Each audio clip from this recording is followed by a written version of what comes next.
Today I want to talk about website maintenance. It's something that's often overlooked.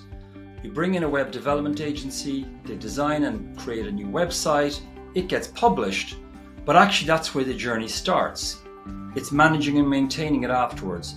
And I've found through my years of experience working with people in the marketing function and with CMSs that it's often a neglected area. And WordPress is a prime example. WordPress can get very bloated, and you often have numerous marketing people going through the company over a series of years, all adding different plugins, all neglecting the sort of back end, and then someone logs into WordPress and finds that nothing's been updated, or there's conflicts, or there's issues. So maintaining sites is a key issue. So looking through the different options, WordPress is one where I think for most people, you do need a retainer with somebody that's technical. It's very unrealistic to expect a junior marketing person to be able to manage the WordPress infrastructure. So I'm afraid you're going to have to write a check there, if not on a monthly retainer, at least every few months, to just make sure that there's nothing problematic with the backend. Why? Because of course, if things aren't being updated, you're creating security vulnerabilities and you're also increasing the risk of something not working. But you'll also find that over time, it's likely to be a degradation of performance because speed starts suffering as WordPress sites get more and more mature, with more plugins added and things like bigger images being added without any guardrails. Looking at some other CMSs like Squarespace or Wix, for example, the maintenance for those tends to be a lot lower. Now you're much more constrained in terms of what you can do, but they're great solutions for certain businesses that are not growing and scaling significantly, but want to be able to just pick a template, get up and running, and have something that's fairly easy to manage without needing be paying someone externally to manage and maintain. Webflow is a little bit more sophisticated. Again, I'd advocate having somebody on the books. Again, it depends on how it was built.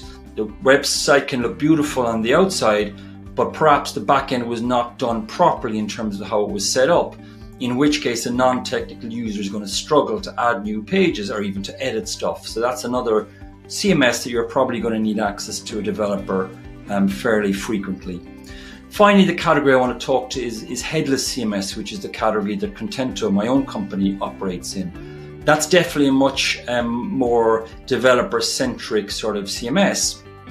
And again, if you're a scaling, growing business that's looking to add lots of pages and want bespoke designs, you are going to need access to a front-end developer to make sure that they can design new pages and set things up. But that's more about new pages more so than maintenance, because in theory the maintenance is being looked after by the various applications you're using in the back end to put the site together.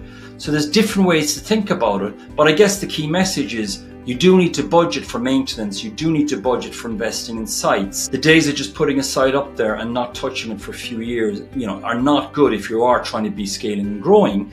And the telltale signs for me are things like a copyright 2021 or 2022 on the footer, a sign that it's not been updated, or when you talk to a marketing team and they can't make any edits because they have to go through the technology department to make some changes to the site.